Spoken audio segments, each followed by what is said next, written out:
Yo, what's going on, guys? It's Team O'Crowley coming with another video.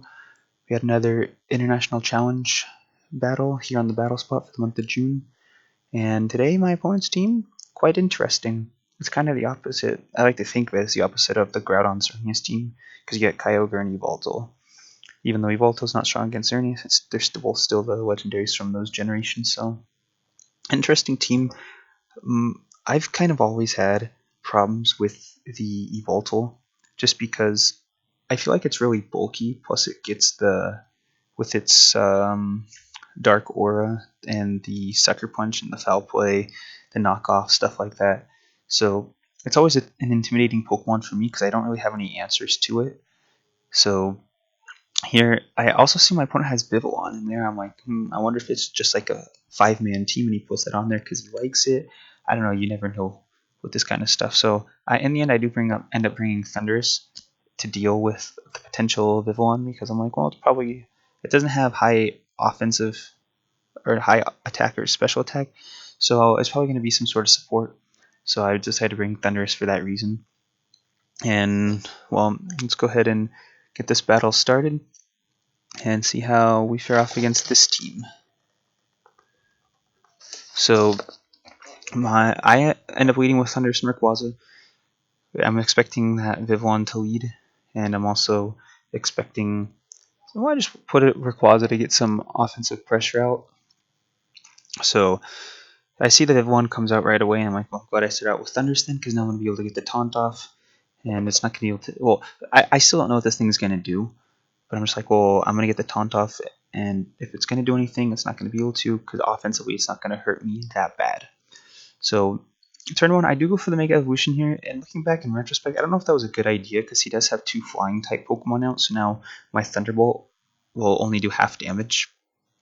So not sure if that was a good idea. I just wanted to get some, and we do see Vivillon right there who's going to use Sleep Powder. So it was good I went for the taunt. I believe it has Compound Eyes as the ability, so that does increase the accuracy of the Sleep Powder. But here I end up going for a Dragon Ascent on the Yveltal, just to get a bunch of damage off. So that was good. Here, I'm like, I want my Rayquaza to go down now, so that I can start hitting things with Thunderbolts and stuff.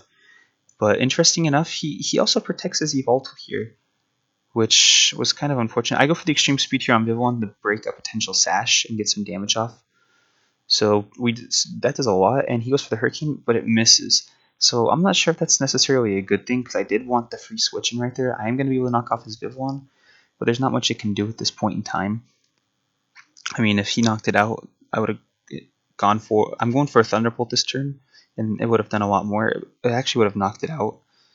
It would have knocked the Yveltal out. So kind of unfortunate that that thing gets to stick around, because it is going to make a difference in the outcome of this game. So now both my Pokemon are at low health, and I didn't get to eat my citrus. So my opponent's going to Mega Evolve here with the Kangaskhan, and we all know it's coming. It's going to be a Fake Out and probably a Sucker Punch. So I go for the Protect onto Rayquaza, expecting the Fake Out, which she does do, but here I made a misplay. I didn't protect with Thundurus in case of the Sucker Punch, which was a big deal, because I didn't really want Thundurus to go down yet.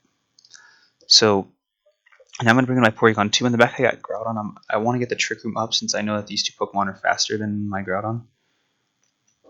So here his Evolta is going to protect. That's a really predictable play. I don't know why I didn't do it, or why I didn't like extreme speed his Kangaskhan, but that was a really predictable play. Luckily he double edges my Rayquaza, which I guess was probably his best move. But here I'm able to get off my Trick Room, and that's going to help out for when Groudon comes in, because now he's going to... he might not be the fastest, but he's definitely going to be quote-unquote faster under Trick Room than my opponent's Pokemon. So, but I mean, here I'm like, well, this kind of sucks, because the Pokemon he's got in the back is probably Kyogre. So he's going to win the Weather War permanently, and he's in good position to win the game, since there's not much I'm going to be able to do to him. And I mean, his Evoltals hurt bad, but so here, this is where another misplay on my part. I should have known what I said to myself. I know I can take 2 Sucker Punches, but just because I can take him doesn't necessarily mean it's a good idea to take him. So I go for the Ice Beam here onto Yveltal to take it out. And I was also thinking maybe he's going to go for a Kyogre switch-in. So that's why I go for the Precipice Blades here instead of the Fire Punch. Because I wanted to cover the switch-in. And we do knock out Kangaskhan on a critical hit there, which is pretty big. Because now it's going to be a nice 2v1. Even though Groudon doesn't stand much of a chance against this Kyogre. So we're in decent shape right now. I mean, there's no way of stalling him out. There's still like 7 or 8 minutes left in the game, so there's definitely no way I can take him out. But we do have Trick Room on our side, which is a big plus.